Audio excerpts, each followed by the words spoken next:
Hi there, this is Minilock, and welcome to the 71st episode of Minilock Monday. So this week I'm going to pick this little 4-lever padlock. It's pressed metal, but it does have 4 brass levers. Didn't get a key with this one, but yeah, we don't need no keys. I'm going to use the UKlockpickers cabinet pick set. Well, the tensioner from the cabinet pick set. But because of the tight keyway, I'm going to use my own homemade pick wire. This is 1.4 millimeter piano wire. I think I need to adjust the end there. It's not quite 90 degrees, so I need to tighten that angle just a little bit. So let's pick this, and let's make sure we're focused on the lock. So just gently lifting these, fairly firm tension, a little movement there. I'm not expecting there we go, any false gates or anything like that on a wee cheapo lock like this. No brand.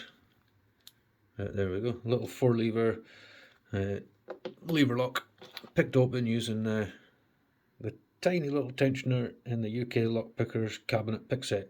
I'll put a link below to the UKlockpickers website. It's a great place to get lock picking supplies or lock sport supplies. Now, because that opened quite quickly, I'll do some of these little warded locks. They're nice and easy to pick.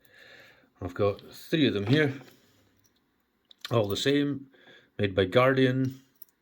They are keyed differently, so we can see the warding on each one is different, so you cannot open one lock with the other's key.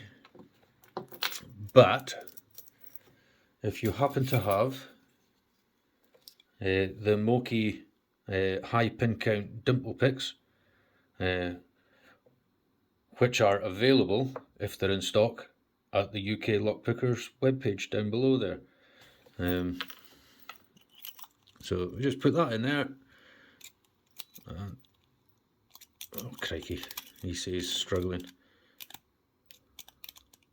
Yeah, if we put it down in the middle of the lock, we can pick all these locks regardless of the key. There we go. But if you happen to have one of these locks handy that came with more than one key, you can shave down all the warding and just leave that very last little bit on the end. And what that will allow you to do is make a skeleton key that will open all these locks regardless of the warding. So I don't know if I'll ever have a use for this, but it'll go on my my warded key and various other tools, the little keyring that I made. So yeah, thanks for watching everybody. Have a good one. Cheers.